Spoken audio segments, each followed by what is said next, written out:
Welcome to all. ഇന്ന് നമ്മൾ നോക്കാൻ പോകുന്നത് 9ാം ക്ലാസ്സിലെ ഫിസിക്സിൻ്റെ 3ാമത്തെ ചാപ്റ്ററായ ചലന നിയമങ്ങളാണ്. കഴിഞ്ഞ ചാപ്റ്ററിൽ നമ്മൾ പഠിച്ചിട്ടുണ്ടായിരുന്നു, 2ാമത്തെ ചാപ്റ്റർ പഠിച്ചിട്ടുണ്ടായിരുന്നു അല്ലേ, ചലന സമവാക്യങ്ങൾ പഠിച്ചിട്ടുണ്ടായിരുന്നു. ഇന്ന് നമ്മൾ നോക്കുന്ന നിയമങ്ങളാണ്. ന്യൂട്ടൻ്റെ 3 ചലന നിയമങ്ങളൊക്കെ അറിയാം, അതൊക്കെ ഈ ചാപ്റ്ററിൽ വരുന്നുണ്ട് കേട്ടോ. നമ്മുടെ ക്ലാസ്സുകൾ ഇഷ്ടമാണെന്നുണ്ടെങ്കിൽ സപ്പോർട്ട് ചെയ്യുക കേട്ടോ, സബ്സ്ക്രൈബ് ചെയ്യുക, സപ്പോർട്ട് ചെയ്യുക. അതുപോലെ തന്നെ നമ്മുടെ ചാനൽ പുതിയ SCRT ക്ലാസ്സുകളും അതുപോലെ തന്നെ പഴയ SCRT പ്രീവിയസ് ക്വസ്റ്റ്യൻസൊക്കെ ചെയ്യുന്നുണ്ട്. കൂട്ടുകാർക്ക് ഇഷ്ടമാണെന്നുണ്ടെങ്കിൽ സപ്പോർട്ട് ചെയ്യാം കേട്ടോ. അപ്പോൾ നമുക്ക് ഇന്നത്തെ ചാപ്റ്ററിലേക്ക് പോകാം. ചലന നിയമങ്ങളാണ് പറയുന്നത്.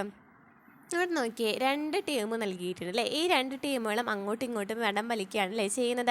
അപ്പോൾ ഇതിൽ ഇവർ 2 പേരും പ്രയോഗിക്കുന്ന ഫലം എന്ന് പറയുന്നത് സെയിം ആയിരിക്കും അല്ല അല്ലേ. ഇവരാരാണോ ജയിക്കുന്നത് അവർക്കായിരിക്കും എന്തുണ്ടായിരിക്കാം, ഫലം കൂടുതലായിട്ട് പ്രയോഗിച്ചിട്ടുണ്ടായിരിക്കാം. അപ്പോൾ ഇവിടെ പറയുന്നത് നോക്കിയേ, ഇവിടെ പ്രയോഗിക്കപ്പെട്ട ഫലങ്ങളിൽ F1 വിജയിച്ച ടീമിൻ്റെ വശത്തേക്കും F2 എതിർ ദിശയിലേക്കാണ്. അപ്പോൾ എന്ത് സംഭവിച്ചു, പരിണത ഫലം വിജയിച്ച ടീമിൻ്റെ വശത്തോടായിരിക്കും അല്ലേ. അവിടുത്തെ ഏറ്റവും കൂടുതൽ ഫലം എന്ന് പറയുന്നത് ആർക്കായിരിക്കും, വിജയിച്ച ടീമിനായിരിക്കും. ഫലം സദിശമായതിനാൽ നിശ്ചിത ദിശയിലുള്ള ഫലം പോസിറ്റീവാണ്. അപ്പോൾ സദിശ അളവാണ്, അതുപോലെ തന്നെ എന്താ പറഞ്ഞേക്കുന്നത്, നിശ്ചിത ദിശയിലുള്ള ഫലം പോസിറ്റീവാണ്. എന്നാൽ വിപരീത ദിശയിലുള്ള ഫലം എന്തായിരിക്കും, നെഗറ്റീവായിരിക്കും. അപ്പോൾ പോസിറ്റീവ് എന്ന് വെച്ചാൽ എന്താണ്, ഫലം സദിശമായതിനാലാണ് നിശ്ചിത ദിശയിലുള്ള ഫലം പോസിറ്റീവ് എന്ന് പറയുന്നത്. എന്നാൽ എതിർ ദിശയിലേക്കാണെന്നുണ്ടെങ്കിൽ അത് നെഗറ്റീവ് ആയിരിക്കും അല്ലേ. അപ്പോൾ ഒരു വസ്തുവിൽ ഒന്നിലധികം ഫലങ്ങൾ ഒരേ സമയത്ത് പ്രയോഗിക്കുമ്പോൾ ഈ ഫലങ്ങൾ വസ്തുവിലുളവാക്കുന്ന ആകെ ഫലത്തെയാണ് സഫല ഫലം അല്ലെങ്കിൽ പരിണത ഫലം എന്ന് പറയുന്നത്. എന്താ പറഞ്ഞത്, ഒരു വസ്തു ഒന്നിലധികം ഫലങ്ങൾ പ്രയോഗിക്കുകയാണല്ലേ. ഇപ്പം നമുക്ക് 2 ടീമാണ്, 2 ടീമും എന്താണ്, ഒരേ ഫലം തന്നെയാണ് പ്രയോഗിക്കുന്നത്, ഒരേ സമയത്ത് തന്നെയാണ് ഫലം പ്രയോഗിക്കുന്നത്. അപ്പോൾ അവിടെ ഒരു ഫലം ഉണ്ടാകുന്നുണ്ടല്ലോ, അവിടെ ഒരു വസ്തുവിൽ ഒരു ഫലം ഉണ്ടാകുന്നുണ്ട്. ആ ഫലത്തെയാണ് എന്ന് പറയുന്നത് സഫല ഫലം അഥവാ പരിണത ഫലം എന്ന് പറയുന്നത്, അല്ലെങ്കിൽ എന്ന് പറയാം റിസൾട്ടൻറ്റ് ഫോഴ്സ് എന്ന് പറയാം. അപ്പോൾ പരിണത ഫലം എന്ന് വെച്ചാൽ എന്താണെന്ന് പറഞ്ഞു, ആകെ ഫലമാണല്ലേ. ഒരേ സമയത്ത് ഫലം പ്രയോഗിക്കുമ്പോൾ ഉണ്ടാകുന്ന ആകെ ഫലത്തെയാണ് സഫല ഫലം അല്ലെങ്കിൽ പരിണത ഫലം എന്ന് പറയുന്നത്. നോക്കിയേ, കിഴക്ക് ദിശയിലുള്ള ഫലം പോസിറ്റീവാണ്, പടിഞ്ഞാറ് ദിശയിലുള്ള ഫലം എന്ന് പറയുന്നത് നെഗറ്റീവായിട്ടായിരിക്കും എന്നൊക്കെ പറയുന്നുണ്ട് കേട്ടോ. ഇവിടെ നമുക്കൊരു ഒരു ക്വസ്റ്റ്യൻ നൽകിയിട്ടുണ്ട് അല്ലേ. ഒരു വസ്തുവിലെ കിഴക്ക് ദിശയിൽ 100 ന്യൂട്ടൺ ബലവും പടിഞ്ഞാറ് ദിശയിൽ 150 ന്യൂട്ടൺ ബലവും പ്രയോഗിച്ചാൽ പരിണത ഫലം എത്രയായിരിക്കും എന്നാണ് പറഞ്ഞേക്കുന്നത്. കിഴക്ക് പോസിറ്റീവായിട്ട് എടുക്കാനും പടിഞ്ഞാറ് നെഗറ്റീവായിട്ട് എടുക്കാൻ പറഞ്ഞിട്ടുണ്ട്. അപ്പോൾ പരിണത ഫലം എന്ന് പറയുന്നത് എത്രയാണ്, 100 N ആണ്. പ്ലസ് എന്താണ് നൽകുന്നത്, പടിഞ്ഞാറ് ദിശയിലാണ് 150 വരുന്നത് അല്ലേ. അപ്പം നമ്മൾ പറഞ്ഞല്ലോ, ഇത് 2 പടിഞ്ഞാറും കിഴക്കാണ്, എതിർ ദിശയിലാണ് അല്ലേ പടിഞ്ഞാറ് വരുന്നത്. അപ്പോൾ പടിഞ്ഞാറ് 150 N ആണ്. അപ്പോൾ ഇത് രണ്ടും കൂടി ചെയ്യുമ്പോൾ -50 N എന്നാണ് വരുന്നത്. അതായത് മൈനസ് കൊടുക്കുന്നതിനുള്ള കാരണം മനസ്സിലായല്ലോ, നേരെ ഓപ്പോസിറ്റാണ്, അത് കാരണമാണ് അവിടെ മൈനസ് കൊടുത്തത്. അപ്പോൾ കിഴക്കോട്ടുള്ള ഫലമാണ് നാം പോസിറ്റീവായിട്ട് എടുത്തത്, പടിഞ്ഞാറോട്ടുള്ള ഫലം എന്തെടുത്തു, നെഗറ്റീവായിട്ട് എടുത്തു അല്ലേ.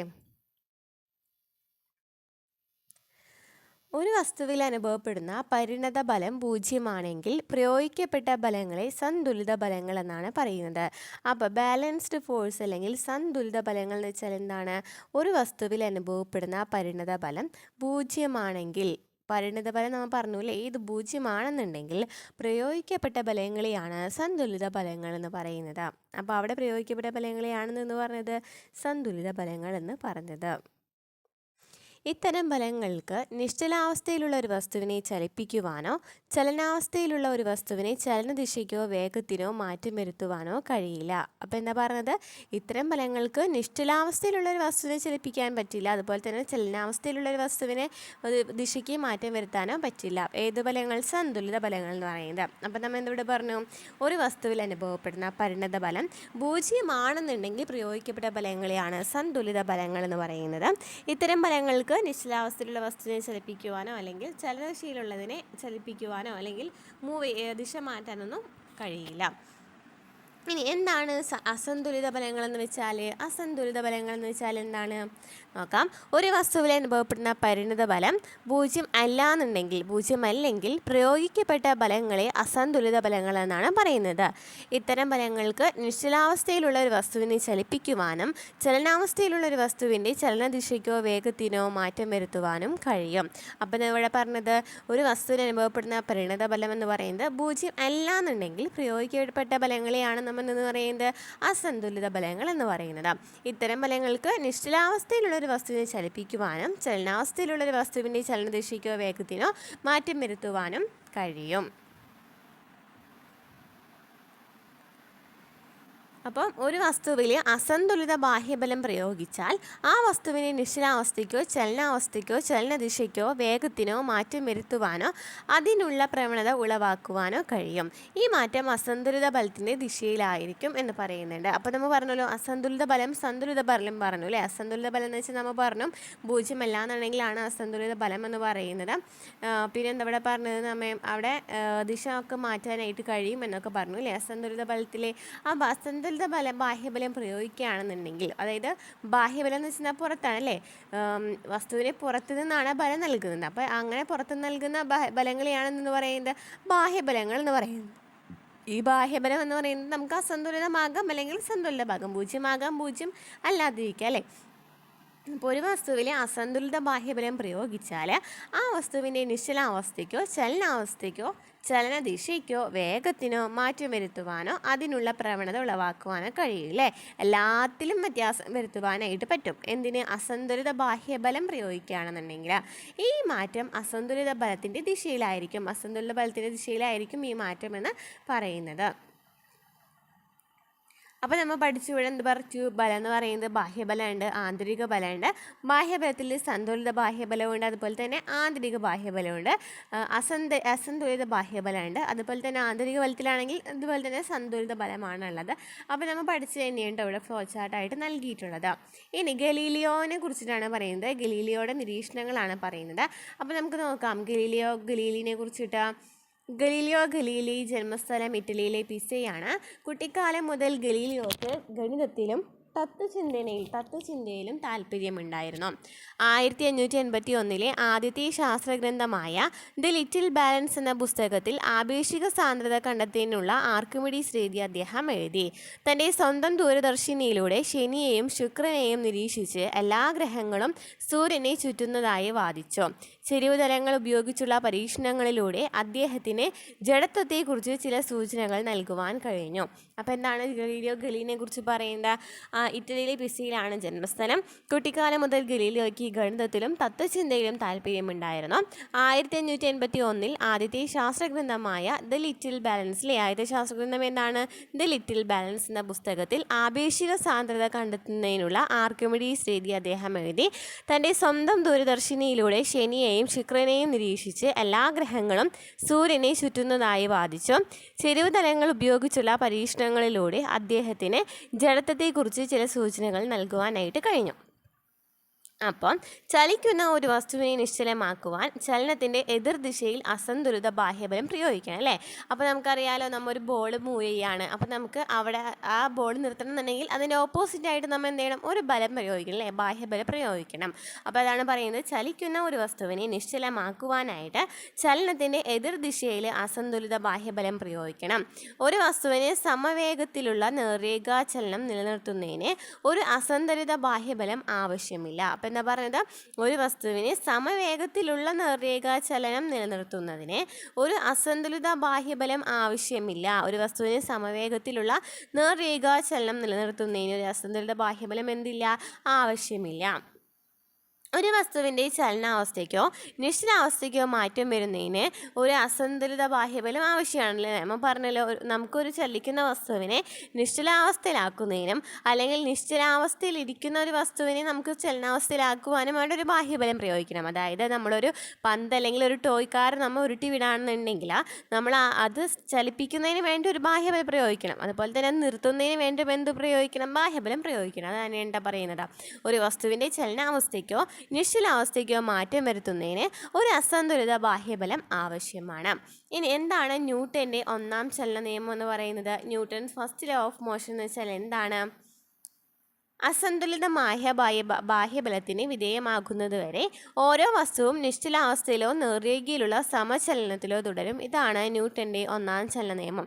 നമ്മൾ ഇപ്പോൾ പറഞ്ഞ കാര്യം തന്നെ അല്ലേ, ചലിപ്പിക്കണമെന്നുണ്ടെങ്കിലും നിശ്ചലാവസ്ഥയിലിരിക്കണം എന്നുണ്ടെങ്കിലും എന്ത് വേണം? ഒരു ബാഹ്യബലം പ്രയോഗിക്കണം. തന്നെയാണ് പറയുന്നത്, അസന്തുലിതമായ ബാഹ്യബലത്തിന് വിധേയമാകുന്നതുവരെ ഓരോ വസ്തുവും നിശ്ചലാവസ്ഥയിലോ നേർരേഖയിലോ ഉള്ള സമചലനത്തിലോ തുടരും. ഇതിനെയാണ് എന്ന് പറയുന്നത് ന്യൂട്ടൻ്റെ ഒന്നാം ചലന നിയമം എന്ന് പറയുന്നത്. പറയുന്നത്. അപ്പോൾ ഒന്നാം ചലന നിയമം എന്ന് പറയുന്നത് ബലം, ജഡത്വം എന്നീ ഭൗതിക അളവുകളെ നിർവചിക്കാൻ സഹായിച്ചിട്ടുണ്ട്. ഒന്നാം ചലന നിയമം എന്താണ്?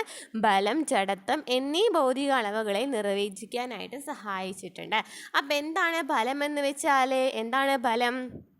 ഒരു വസ്തുവിൻ്റെ നിശ്ചലാവസ്ഥയ്ക്കോ നേർരേഖ സമചലനത്തിനോ മാറ്റം വരുത്തുവാനോ അതിനുള്ള പ്രവണത ഉളവാക്കുവാനോ വേണ്ടി ആ വസ്തുവിൽ പ്രയോഗിക്കേണ്ടത് എന്താണോ അതിനെയാണ് ബലമെന്ന് പറയുന്നത് അല്ലേ? നമ്മൾ നേരത്തെ പറഞ്ഞല്ലോ അല്ലേ, നമ്മൊരു ബലം പ്രയോഗിച്ചാൽ മാത്രമാണ് ഒരു വസ്തുവിനെ എന്താക്കാൻ പറ്റുള്ളൂ, നിശ്ചലാവസ്ഥയിലോ അല്ലെങ്കിൽ ചലനത്തിലോ ആക്കാൻ പറ്റുള്ളൂ.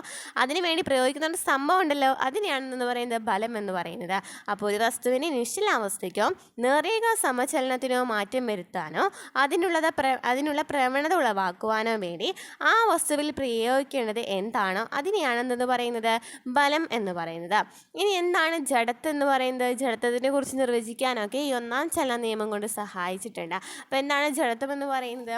ജഡത്വം എന്ന് വെച്ചാൽ നമ്മളിപ്പോൾ ഒരു വസ്തു ചലിക്കുകയാണെന്ന് വിചാരിക്കാം. അപ്പോൾ അതിന് ആ ചലിക്കുന്ന അവസ്ഥയിൽ ഇങ്ങനെ തുടരാനുള്ള പ്രവണത ഉണ്ടായിരിക്കും അല്ലേ? നമ്മൾ എപ്പോഴത്തേക്കും ഒരു ഫാൻ കറങ്ങുകയാണെന്നുണ്ടെങ്കിൽ നമ്മൾ സ്വിച്ച് ഓഫ് ചെയ്യുമ്പോൾ ഫാൻ എന്നാലും കറങ്ങിക്കൊണ്ടേയിരിക്കും അല്ലേ? കാരണം എന്താണ്? ആ ഫാൻ കറങ്ങാനുള്ള പ്രവണത ഉണ്ടായിക്കൊണ്ടേയിരിക്കുകയാണ്. കാരണം അത് കറങ്ങായിരുന്നു ഓൾറെഡി, അപ്പോൾ അത് കറങ്ങിക്കൊണ്ടിരിക്കാനുള്ള പ്രവണത ഉണ്ടായിക്കൊണ്ടിരിക്കുകയാണ്. അപ്പോൾ അതിനെയാണ് ജഡത്വം എന്ന് പറയുന്നത്. അല്ലെങ്കിൽ നമുക്ക് ഒരു മാങ്ങ നമ്മൾ എന്ത് ചെയ്യാണ്, പൊട്ടിക്കാമെന്ന് വിചാരിക്കുക, എല്ലെറിഞ്ഞ് വീഴ്ത്താമെന്ന് വിചാരിക്കുക. അപ്പോൾ ആ മാങ്ങയ്ക്ക് എന്ത് ചെയ്യാണ്, മാങ്ങയ്ക്ക് അവിടെ നിൽക്കാനുള്ള അവസ്ഥ തന്നെയായിരിക്കും തോന്നുന്നുണ്ടായിരിക്കുക അല്ലേ? അപ്പം അങ്ങനെ പറയുന്നതിനാണെന്ന് പറയുന്നത് ജഡത്വം എന്ന് പറയുന്നത്. അപ്പം നിശ്ചലമായിരുന്ന ഒരു ബസ് പെട്ടെന്ന് മുന്നോട്ടെടുത്താൽ ബസ്സിൽ നിൽക്കുന്ന യാത്രക്കാർ പിന്നിലേക്ക് ആയില്ലേ? നമുക്ക് പെട്ടെന്ന് ബസ് എടുക്കുകയാണെന്നുണ്ടെങ്കിൽ പെട്ടെന്ന് പിന്നിലേക്ക് പോകുന്നത് കാണാം. അതിനുള്ള കാരണം എന്തായിരിക്കും? ജഡത്വമായിരിക്കും. ബസ് മുന്നോട്ടെടുക്കുന്നതിന് മുമ്പ് ബസ്സിനോടൊപ്പം യാത്രക്കാരും നിശ്ചലാവസ്ഥയിലായിരുന്നുവല്ലോ. ബസ് പെട്ടെന്ന് ചലനാവസ്ഥയിലായപ്പോഴും യാത്രക്കാർ നിശ്ചലാവസ്ഥയിൽ തുടരാനുള്ള പ്രവണത ഉണ്ടായി അല്ലേ? നിശ്ചലാവസ്ഥയിൽ തുടരാനുള്ള എന്തുണ്ടായി? പ്രവണത ഉണ്ടായി. അതുകൊണ്ടാണ് എന്തെന്ന് പറയുന്നത് അവർ പിന്നിലേക്ക് ആയുന്നത്. അപ്പോൾ ഇതിനെയാണ്, ഈ പ്രവണതയാണ് നിശ്ചല ജഡത്വം എന്ന് പറയുന്നത്. മനസ്സിലായല്ലോ? അതായത് നമ്മളൊരു ബസ് എടുക്കുകയാണ്, ബസ് എടുക്കുന്നതിന് മുമ്പ് നമ്മളെപ്പോഴും എന്താണ് മൂവ് ചെയ്യാണ്ടിരിക്കുക അല്ലേ? നമ്മളിങ്ങനെ നിശ്ചലാവസ്ഥയിൽ ഇരിക്കുകയാണ്, പെട്ടെന്ന് ബസ് എടുക്കുകയാണ്. അപ്പം നമ്മൾക്ക് നമ്മുടെ ബോഡി തോന്നുന്നത് എന്താണ്? നിശ്ചലാവസ്ഥയിൽ ഇരിക്കാൻ തന്നെയാണ് തോന്നുന്നത്. ആ പ്രവണതയാണെന്ന് പറയുന്നത് നിശ്ചല ജഡത്വം എന്ന് പറയുന്നത്. ഇനി ചലിച്ചുകൊണ്ടിരിക്കുന്ന ബസ് പെട്ടെന്ന് നിർത്തുമ്പോൾ ബസ്സിൽ നിൽക്കുന്ന യാത്രക്കാർ മുന്നോട്ട് പോകും അല്ലേ? എന്താണ് കാരണം? അതിന് കാരണം എന്തായിരിക്കും? ചലന ജഡത്വം അല്ലേ? അതായത് ബസ് ഇങ്ങനെ പോയിക്കൊണ്ടേയിരിക്കുകയാണ്, അതിനൊപ്പം നമ്മൾ മൂവ് ചെയ്തുകൊണ്ടിരിക്കുകയാണ്. അപ്പോൾ പെട്ടെന്ന് ബസ് ഇങ്ങനെ നിർത്തുമ്പോൾ നമ്മളുടെ ബോഡിക്കും എന്താണ്? മൂവ് ചെയ്യാനുള്ള ഒരു ടെൻഡൻസിയാണ് ഉണ്ടാകുന്നത്. അതിനെയാണ് ചലന ജഡത്വം എന്ന് പറയുന്നത്. നിശ്ചലാവസ്ഥയിലുള്ള ഒരു വസ്തുവിനെ സ്വയം അതിൻ്റെ അവസ്ഥയ്ക്ക് മാറ്റം വരുത്തുവാനായിട്ട് കഴിയില്ല. ഇതിനെയാണെന്ന് പറയുന്നത് നിശ്ചല ജഡത്വം അല്ലെങ്കിൽ ഇനേർഷ്യ ഓഫ് റെസ്റ്റ് എന്ന് പറയുന്നത്. സമചലനത്തിലുള്ള ഒരു വസ്തുവിനെ സ്വയം അതിൻ്റെ ചലനാവസ്ഥയ്ക്ക് മാറ്റം വരുത്തുവാൻ കഴിയില്ല. ഇതിനെയാണ് ചലന ജഡത്വം എന്ന് പറയുന്നത്. അതായത് നിശ്ചലാവസ്ഥയിലേക്ക് മാറ്റം വരുത്താൻ കഴിയാത്തതിനെ നിശ്ചല ജഡത്വം എന്നും സമചലനാവസ്ഥയിൽ മാറ്റം വരുത്താൻ കഴിയാത്തതിന് എന്തെന്ന് പറയുന്നു? ചലന ജഡത്വം എന്നും പറയുന്നു. അതായത് ഒരു വസ്തുവിനെ അതിൻ്റെ നിശ്ചലാവസ്ഥയിലോ ചലനാവസ്ഥയിലോ തുടരാനുള്ള പ്രവണതയാണ് ജഡത്വം അല്ലെങ്കിൽ ഇനേർഷ്യ എന്ന് പറയുന്നത്. ഒരു വസ്തുവിനെ അതിൻ്റെ നിശ്ചലാവസ്ഥയിലോ ചലനാവസ്ഥയിലോ തുടരാനുള്ള പ്രവണതയാണ് ജഡത്വം എന്ന് പറയുന്നത്. അപ്പോൾ ഇവിടെ നമുക്ക് ന്യൂട്ടനെ കുറിച്ച് നൽകിയിട്ടുണ്ട്. സർ ഐസക് ന്യൂട്ടൺ എന്ന് പറയുന്നത് എവിടെയാണ് ജനിച്ചത്? ഇംഗ്ലണ്ടിലാണ് ജനിച്ചത്. ഇംഗ്ലീഷ് തത്വചിന്തകനും ഭൗതിക ശാസ്ത്രജ്ഞനും ഗണിതജ്ഞനും ജ്യോതിശാസ്ത്രജ്ഞനുമായിരുന്നു സർ ഐസക് ന്യൂട്ടൺ. ഇംഗ്ലീഷ് തത്വചിന്തകനും ഭൗതിക ശാസ്ത്രജ്ഞനും ഗണിതജ്ഞനും ജ്യോതിശാസ്ത്രജ്ഞനുമായിരുന്നു സർ ഐസക് ന്യൂട്ടൺ. അദ്ദേഹത്തിൻ്റെ പ്രധാന സംഭാവനകളാണ് ഭൂമിയിൽ കാണുന്ന വസ്തുക്കളുടെ ചലനവും ആകാശഗോളങ്ങളുടെ ചലനവും ഒരേ പ്രകൃതി നിയമങ്ങളെ അടിസ്ഥാനമാക്കിയാണ് എന്ന് തെളിയിച്ചു. അപ്പം എന്താ പറഞ്ഞത്? ഭൂമിയിൽ കാണുന്ന വസ്തുക്കളുടെ ചലനവും ആകാശഗോളങ്ങളുടെ ചലനവും ഒരേ പ്രകൃതി നിയമങ്ങളെ അടിസ്ഥാനമാക്കിയാണ് എന്ന് തെളിയിച്ചു.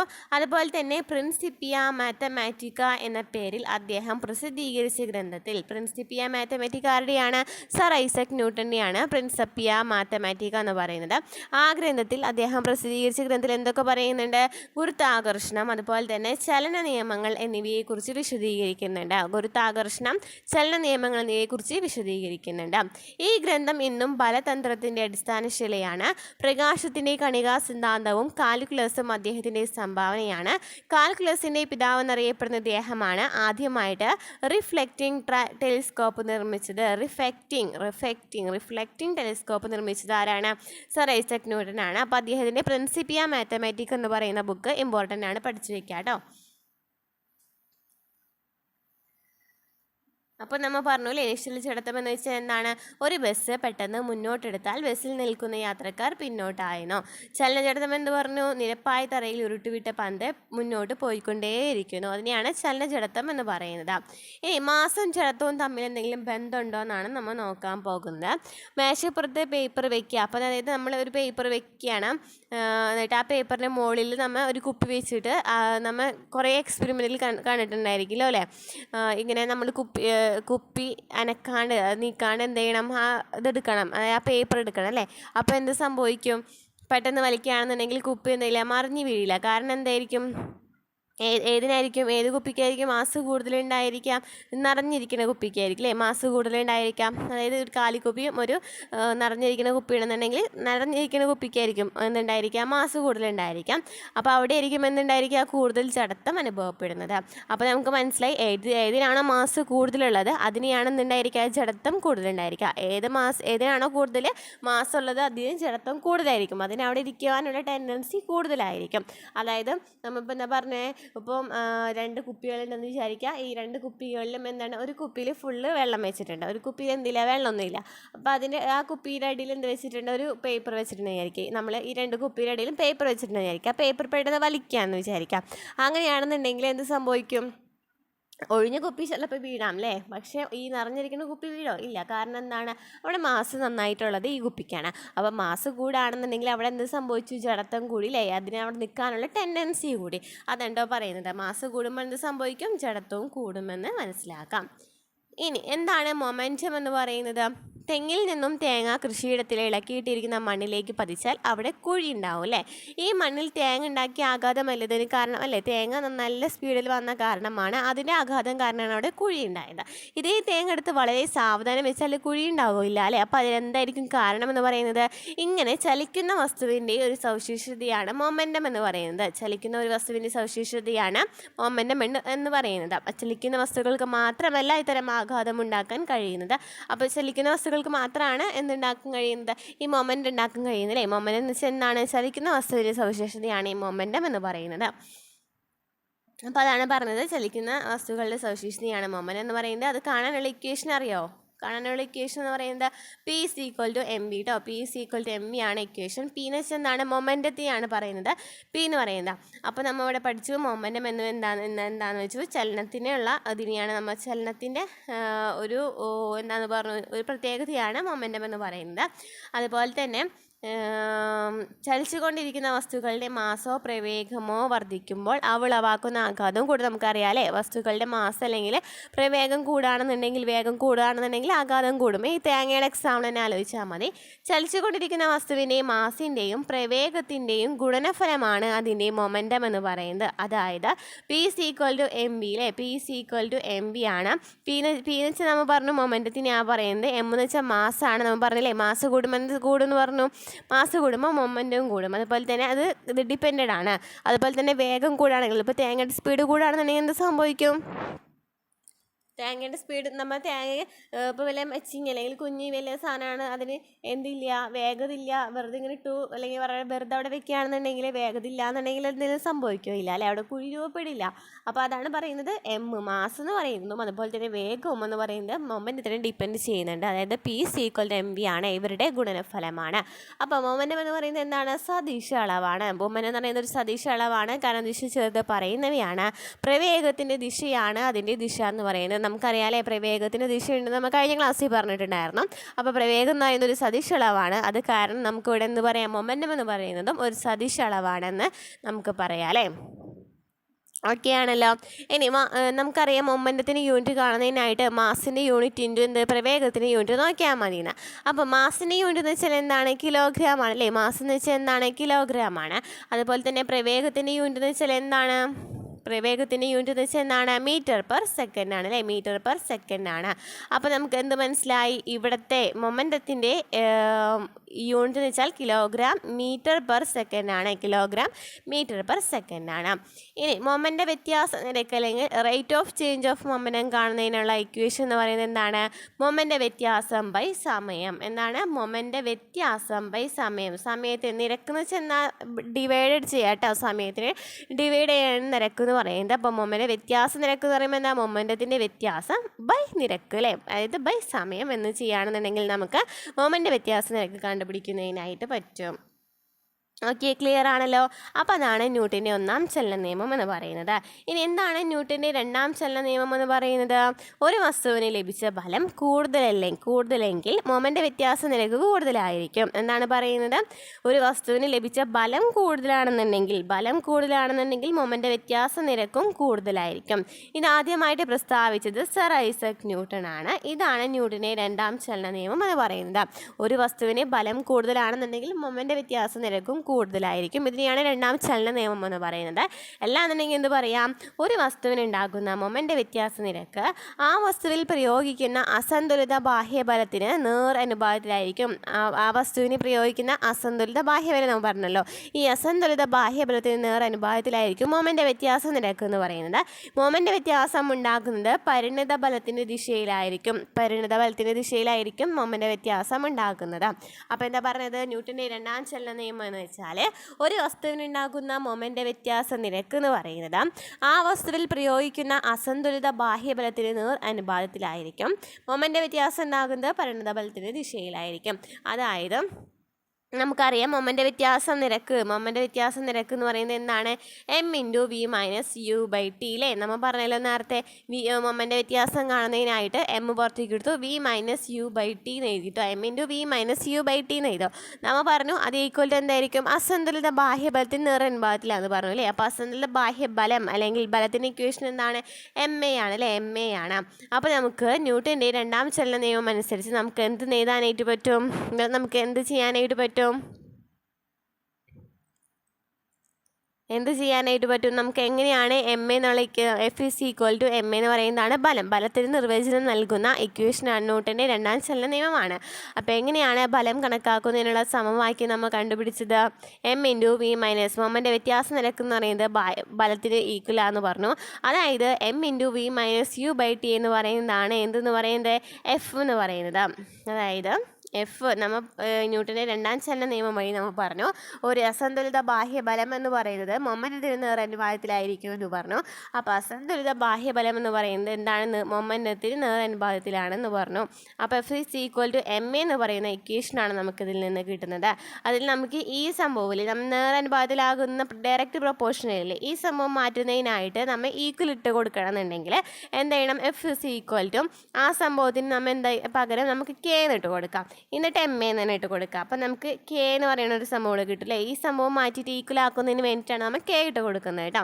അപ്പോൾ നമുക്കിതിൽ നിന്ന് F = ma ആണെന്നുള്ളത് കിട്ടി. അതാണ് ബലം കണക്കാക്കാനുള്ള സമവാക്യം എന്ന് പറയുന്നത്. അപ്പം ന്യൂട്ടൻ്റെ രണ്ടാം ചലന നിയമത്തിലൂടെയാണ് ബലത്തിൻ്റെ സമവാക്യം നമുക്ക് കിട്ടുന്നത്. ക്ലിയർ ആണല്ലോ. ഇനി എന്താണ് ആവേഗബലം അല്ലെങ്കിൽ ബലത്തിൻ്റെ ആവേഗം എന്നൊക്കെ വെച്ചാൽ എന്താണ് നമുക്ക് നോക്കാം. അതായത് നമ്മൾ ക്രിക്കറ്റ് ബാറ്റ് കൊണ്ട് ബോൾ അടിച്ച് തെറിപ്പിക്കുന്നു അല്ലേ. അപ്പോൾ അവിടെ നമുക്ക് ചെറിയൊരു മൈന്യൂട്ട് ബലമാണ് ഉണ്ടാക്കുന്നത്. അതുപോലെ തന്നെ നമ്മളൊരു ആണി നമ്മൾ ആക്കുകയാണെന്നുണ്ടെങ്കിലും അവിടെ എന്താണ് ചെറിയൊരു ബലമാണ് ഉണ്ടാക്കുന്നത് അല്ലേ. അപ്പോൾ അതിനൊക്കെയാണ് നമ്മൾ എന്തെന്ന് പറയുന്നത്? ആവേഗബലം എന്ന് പറയുന്നത്. ചെറിയ സമയത്തേക്ക് ഉണ്ടാകുകയാണ്. അതുപോലെ തന്നെ ഫുട്ബോൾ കളിക്കുമ്പോൾ പന്ത് കാലുകൊണ്ട് തട്ടും.